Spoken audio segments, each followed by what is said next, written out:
Hey everybody, it's Dr. Kelly. How are you doing tonight? I'm so happy to see everybody here. I want to thank everybody who's been following me, who's been liking the post and sharing the post. And now tonight, what we're talking about is thyroid. Okay. I've had a few questions recently from different people who need help with their thyroid, and they want to know how I do things differently than what they've already done. So that's what we're going to talk about tonight. So if you have a thyroid problem, or if you know somebody who's been suffering with a thyroid problem, I want you to write in the comments.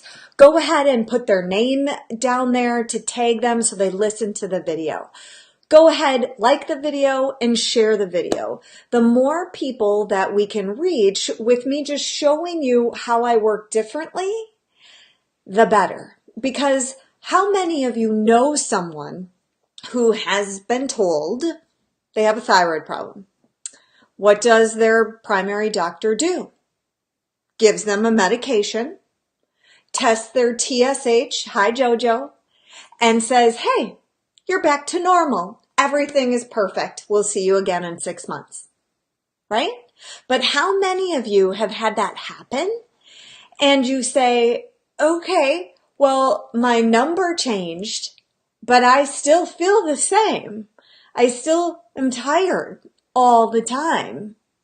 I still have super, super dry skin. My belly is a problem and I'm super constipated, which is a problem in hypothyroidism. Maybe it's, oh, my hair is falling out, just gobs and gobs of hair keeps falling out. I can't keep my eyes open. I can't sleep at night.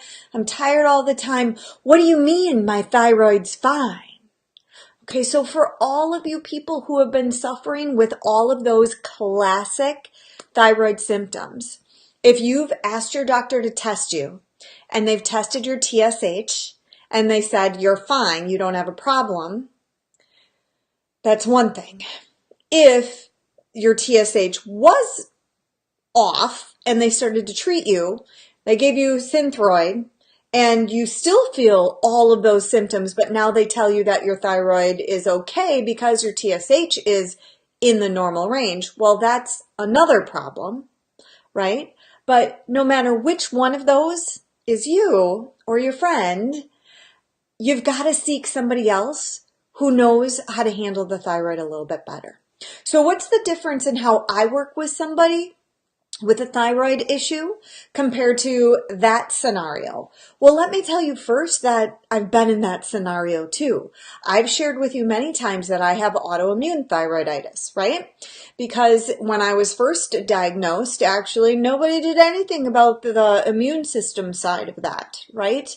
The high antibodies. They don't know what to do about that. I've had a couple of questions recently as well from people saying, okay, well, my doctor only tested my TSH and I want him to test the T3 and the T4, and we'll talk about those things, what should be tested. Great. But guess what? You're asking your doctor to run a test that they don't believe in and that they don't know how to do something about. Hi, Stacy. So how far do you think that's going to get you in your health? You still need to be working with somebody who values what that brings, what it means, and knows what to do about it. So a primary care physician, or maybe it's your OBGYN. I know a lot of women who are treated for their thyroid through their OB person or their gynae person because they don't really see another doctor. That's fine. They can do the testing. Hi, Alicia. But what they'll typically do is only test the TSH. Now, who remembers what TSH is? Thyroid stimulating hormone. It's a brain hormone that triggers your thyroid to make more or make less thyroid hormones. So it's not actually a thyroid hormone.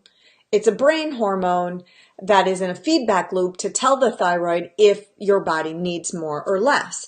So in theory, that should be the perfect thing to test.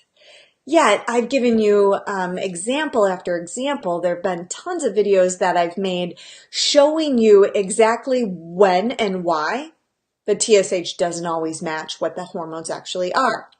But primary care will check a TSH, and they believe that it's telling them accurately how well the thyroid is working. So what they do is if your TSH is not within the normal range, they're going to give you a medication. They're going to give you synthetic T4 to help bring the T4 values up, which therefore then brings the TSH value back down into normal, hopefully somewhere around 2, but a normal range is anywhere between 1 and sometimes 4 or 5, which is not necessarily optimal, but still considered normal. Okay, so primary care tests the TSH and they treat the TSH. Notice anything in that equation that's missing? Just one piece that's missing. You. How you feel. Time and time again. When I first went on Synthroid, when I was first found out, hi Shayna, to have hypothyroidism, I went on Synthroid. Balanced my TSH immediately. Great. We rechecked your labs. Everything is fine. You're fine. But I didn't feel fine. Nothing felt fine. I'm still super tired. I still have a hard time sleeping. I still weigh too much. My skin is just flaking off of me all the time. What do you mean I'm fine? That did like nothing for me. It changed a number, a lab number that you evaluated and you manipulated with a medication, and now you tell me I'm perfect. But I don't feel perfect and my body doesn't feel perfect. So what do I do about that? Well, when I take a look at somebody, my goal, that person's goal, we make a mutual goal. Okay, so right there, we're working together. I'm not just treating a number. I'm working with you to get you feeling the very best that you can feel on the lowest amount of medication possible. And for some people, that means they get to come off medication. Now, it's not as simple as, here's your Synthroid, TSH is perfect, we're done here. Guess what? It takes a lot longer. It's harder. And time, I've seen people, or they've told me, okay, I got someone to prescribe, a desiccated thyroid, but they left my community, so I had to go back to my primary care, and he won't manage that. They said it's just too hard, and now I'm on levothyroxine or Synthroid again. Okay, it's just they don't want to take the time because it can be complicated. And why? Because the body's complicated. Do you think that your thyroid works in isolation of the rest of your body? I hope if you've listened to any of my other videos, you know that of course not. Okay, the thyroid is responsible for your metabolism throughout your body. The HP axis is responsible for every endocrine organ in your body. And guess what? It's not even just knowing that the thyroid hormone levels are good. The next step is, can your body use it? Now, have you ever even thought about that? Because we're so worried about testing labs, right? Okay, so what do we need to check? TSH, total T3 and free T3, total T4 and free T4, and a reverse T3, and your antibodies.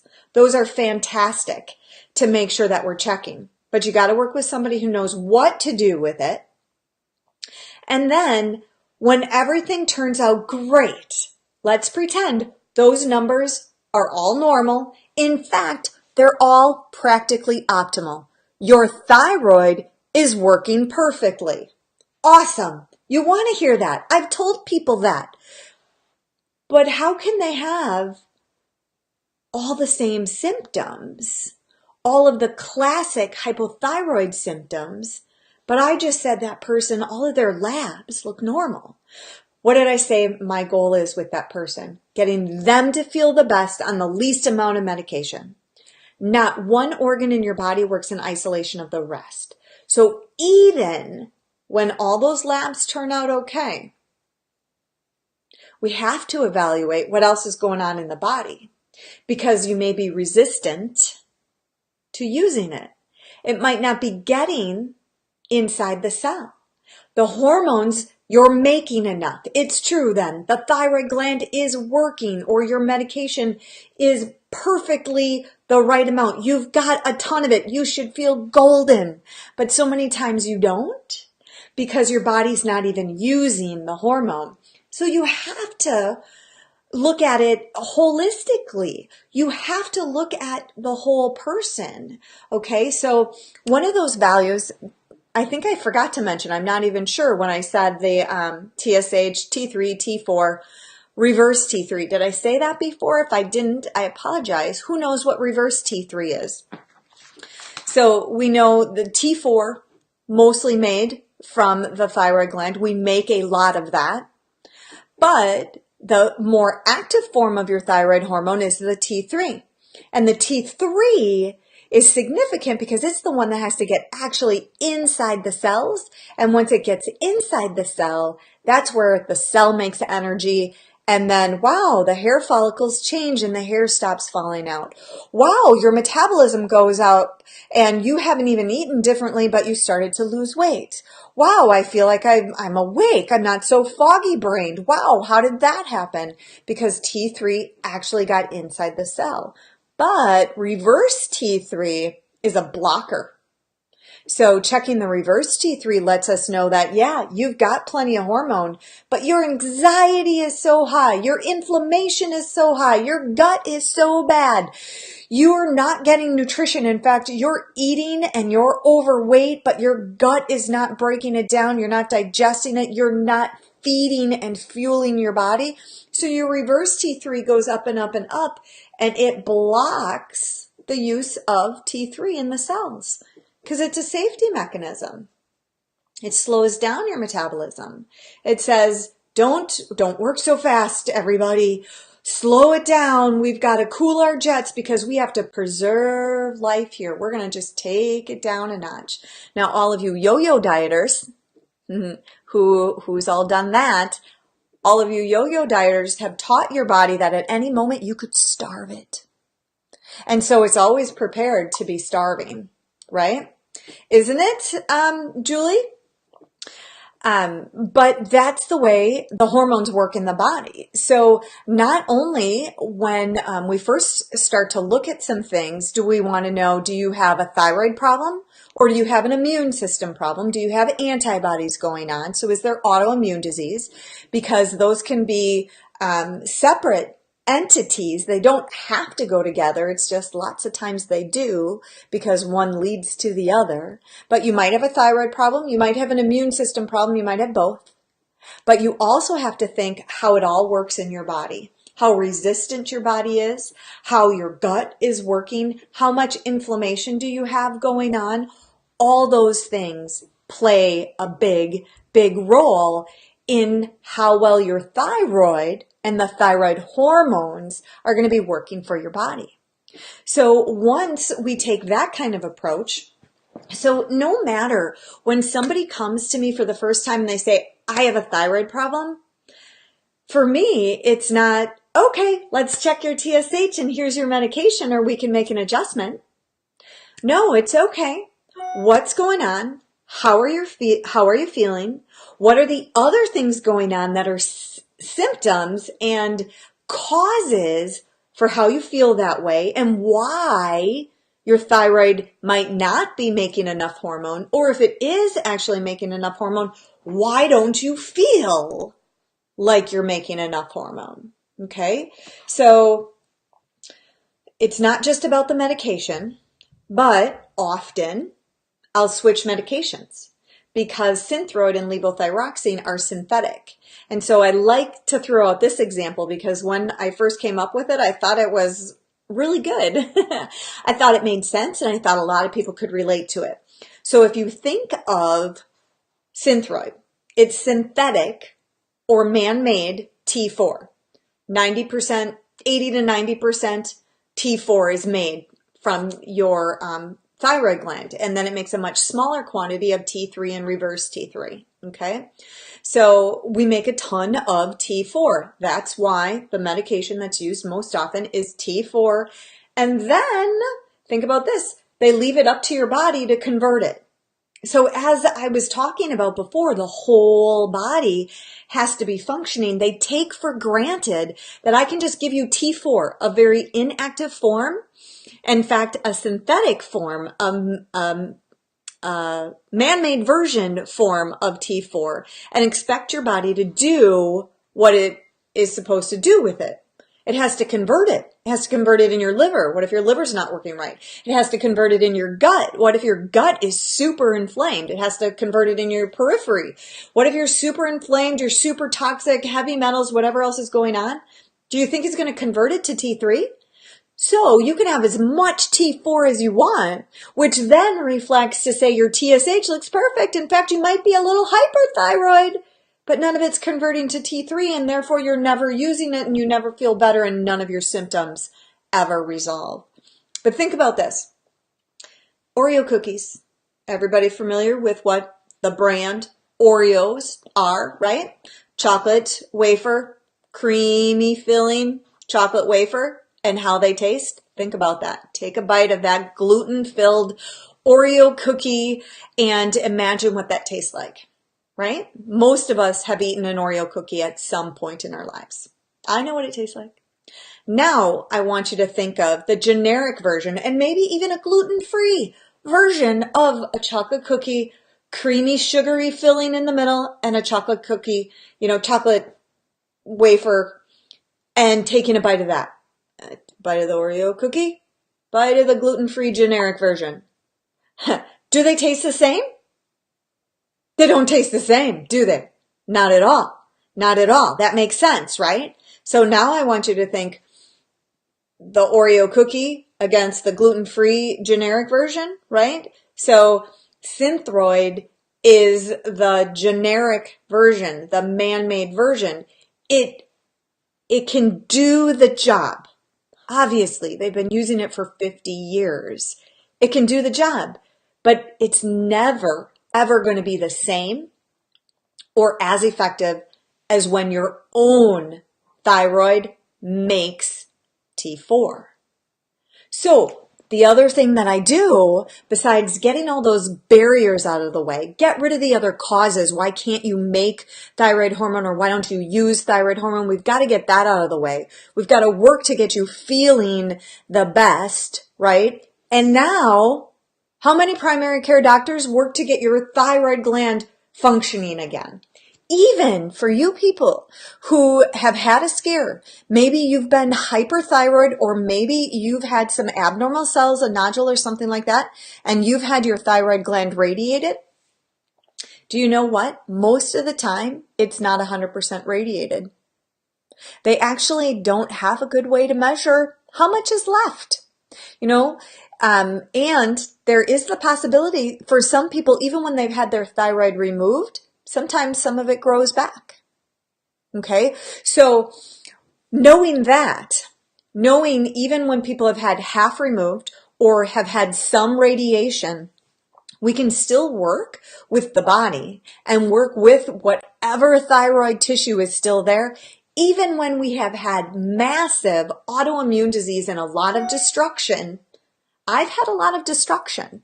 I've had super high in the thousands antibodies when I first was diagnosed with Hashimoto's. And nobody ever did anything about that because they didn't know what to do. So I've worked extensively over years and years and years and years, and I am on the lowest amount of medication I have ever been on and the most stable and feeling the best that I ever have.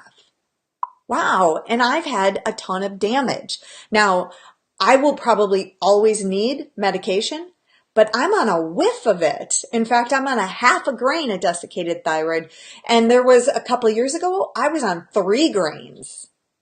But I keep working with my body, working with my thyroid to heal it and to get it making thyroid hormone so I can take less medication. Oftentimes, I'll switch somebody's medication. So go from Synthroid or levothyroxine over to a desiccated form.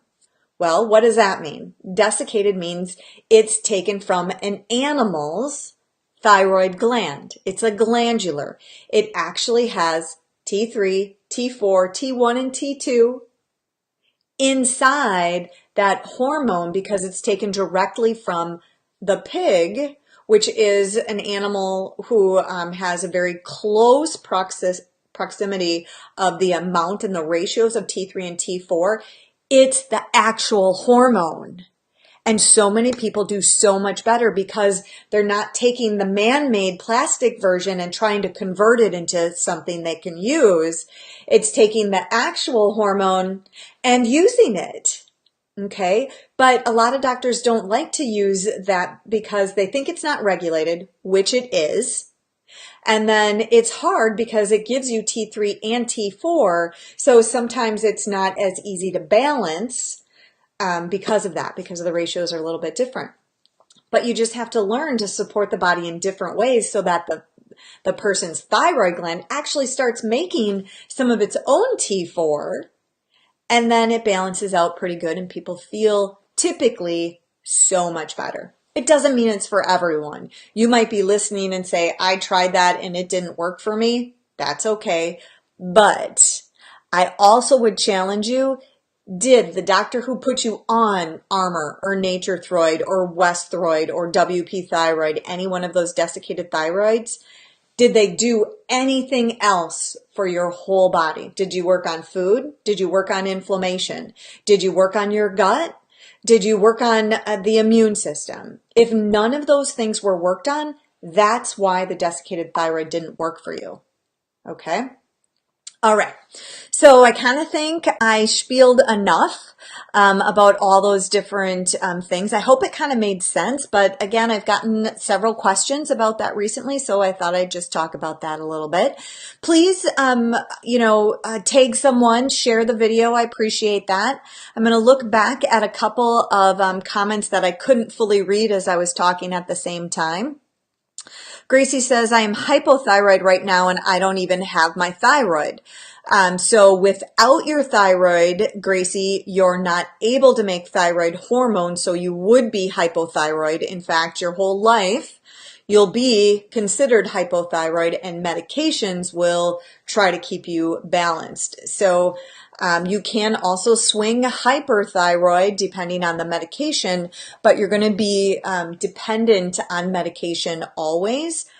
But I'll also say, as I was mentioning, that working with you as a whole, your whole body can get you on the right dose of medication so that your body is actually benefiting the most from it.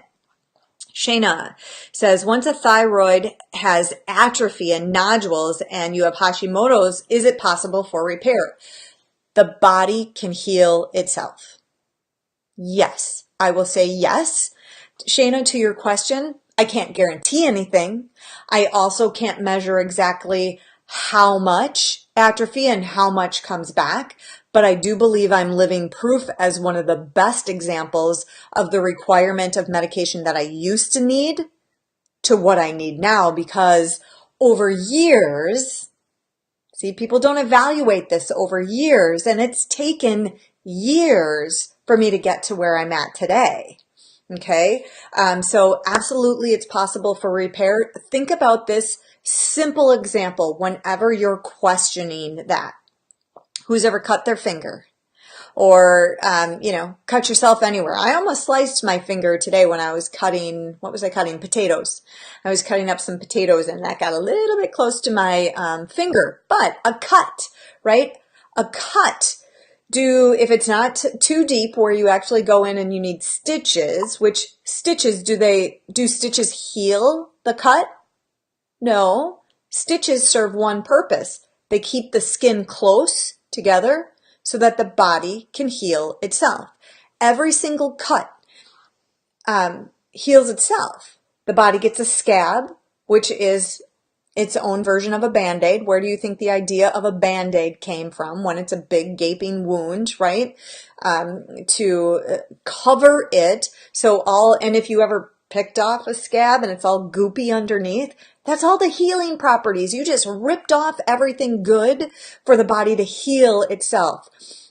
So if you think about that, I had a cut that was there for a couple of days and now it's gone. What magic happened? The body heals itself. So absolutely yes. Nodules, I've talked about those a lot in the past. I firmly believe that iodine deficiency is a cause of nodules starting to form, and there's a total progression of an abnormal cell forming a nodule, getting cyst-like, and developing cancer. It's on a progression, people, and you can stop it. You don't have to progress to cancer. It doesn't just start cancerous. The cells first start to change, and they start to change when the thyroid itself is not given the ingredients that it needs, or it's infected, or it's got a ton of heavy metals. Something is causing an irritation and an attack, and then that throws it off and starts that whole cascade. So absolutely. Oh, I was trying to think of somebody that I've worked with over the last year, and it was a person with hyperthyroidism, but she, I believe, had two large nodules that she can't even find anymore, and they were large. So, oh my God, how does that happen? Well, you give the body the tools that it needs, and you take away the things that were causing the nodules, and the nodules resolved. So absolutely, and I've had several people where we've gotten the nodules to shrink. Now, just to be honest, does it mean that we are always able to get nodules to shrink? No, but then the next step is, well, if we can't get them to shrink, we for sure don't want them to grow. So we stop feeding them the reasons why they were growing. So again, Shayna, yeah, there are lots of things that you can do to help heal and repair.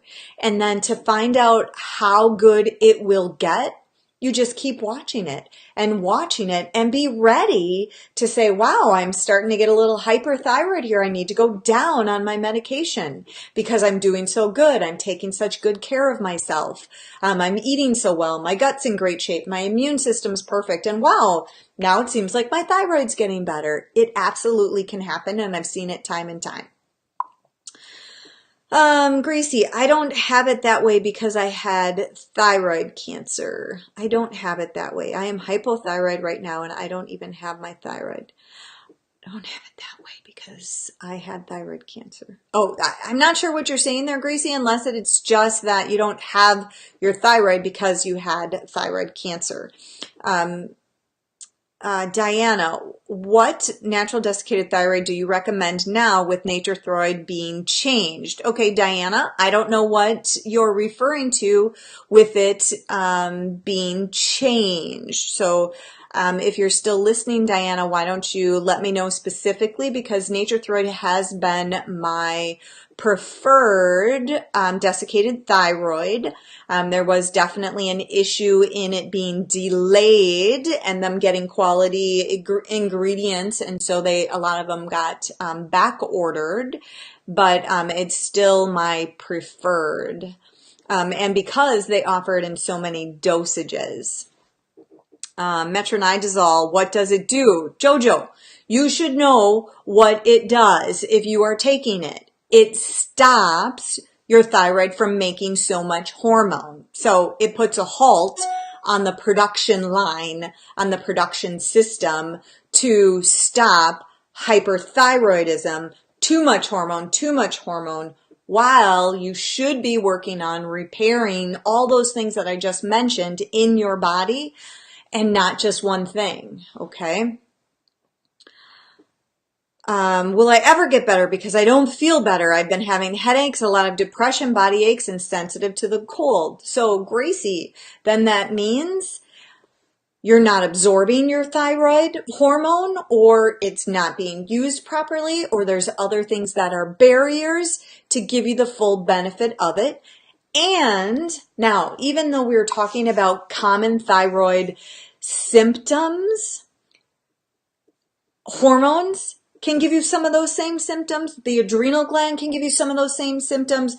Food allergies can give you some of those same symptoms. So the symptoms themselves can cross over into other issues. So there are times when somebody comes to see me and says, I think I have a thyroid problem. I keep telling my doctor I have a thyroid problem. I have a thyroid problem. And then I come back and say, you know what? You don't have a thyroid problem, but we do need to work on this, and we need to work on this, and we need to work on this. and then we get the symptoms to all resolve. Okay, so absolutely that can happen as well. Okay, Diana. Nature Thyroid physically looks different, but it stopped working for me. I've spoken with many people that had that happened. I will just tell you that I haven't had that happen. I haven't seen that it looks different either, and nobody else has told me about that yet. So I'll have to keep my ear out and see who else says something, or if the manufacturer says anything about that as well. That's where I would start to look. And you just have to remember that lots of other things can be going on that make an impact on how your body is using that thyroid hormone.